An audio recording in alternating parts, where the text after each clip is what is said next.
name is Beston. I live in Cape Town. Also, I do delivery. Interbet helped me to realize my dreams. Now I have my own delivery vehicle and I'm able to do the removal in and around Cape Town.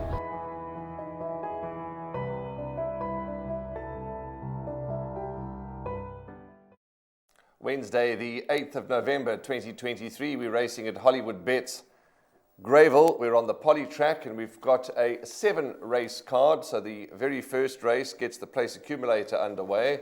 I am going through the 7 races with my colleague and good friend, Dees Dynant. How are you today, Dees? All okay, Warren.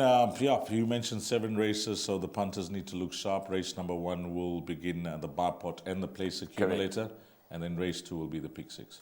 Dees, you and I will be working on the day, so we look forward to that, but let's get straight into the action here. Race 1 on Wednesday, 1 o'clock, top of the hour, 1 o'clock. It's going to be run over 1,200 meters. And as you heard from Dees, first leg of the PA, first leg of the bipod, so get your bets on quickly. Now, when they're priced up, Dees, at around 13 to 10, number 2, Yannicus from the Gary Rich stable for Hollywood, Richard Fourie. And funnily enough, in this publication I'm reading on the very first page, the advert reads, Richard Fourie, 38 wins for the month of October. And he rides the favourite Yannicus. Now, I'm going to forgive him for his last start and judge him on his first 2 runs. I think he's the horse to beat, but I think his odds are a little skinny for me. Yeah, bookmakers, what option do they have? When you assess the form of the other runners in the field, and they may just think, as you mentioned, we're going to, just ignore that last start and have a look at his first 2 starts. If he brings that type of form to this field, he'll just about win this. But he's been off for 3.5 months. At his penultimate start, or his second run, I was at Hollywoodbets Scottsville that day, and I clearly remember speaking to Anthony Delpesh, nominee for the Hollywood Syndicate, and he was expecting this horse to win that day. So, that confidence must have been passed on from Gary Rich after his debut.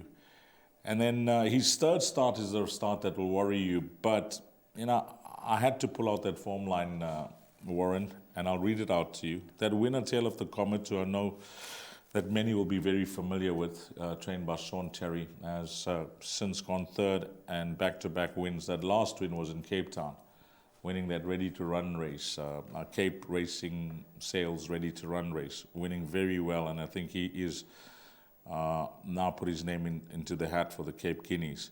But there's that form line is riddled with winners, and License to Thrill, this is what it means. Subsequent winners, B52, Ancient World, Denelli, Palace Revolt, and there's a number of places. So although the horse was well back, something amiss with him.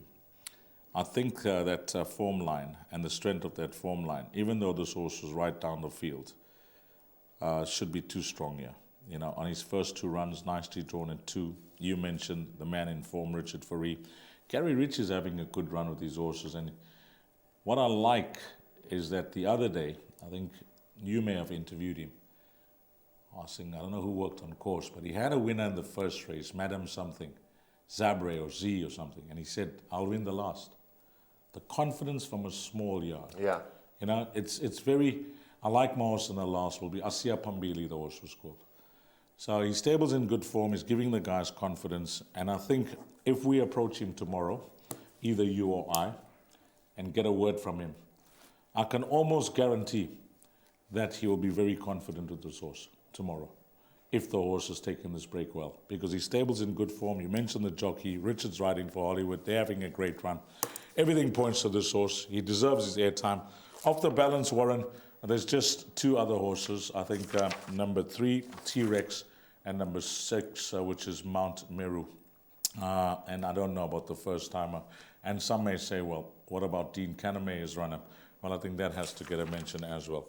But if we get the green light from Gary Rich on the day, either you or I will pass this on to the viewers. And I think this is where your doubles, trebles, and your all-to-comes could start on the day.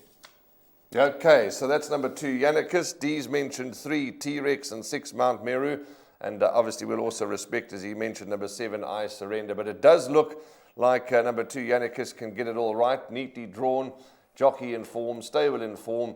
Just from my side, I thought 13 to 10 was a little skinny, but what is that good old saying? A short price winner is far better than a long price loser.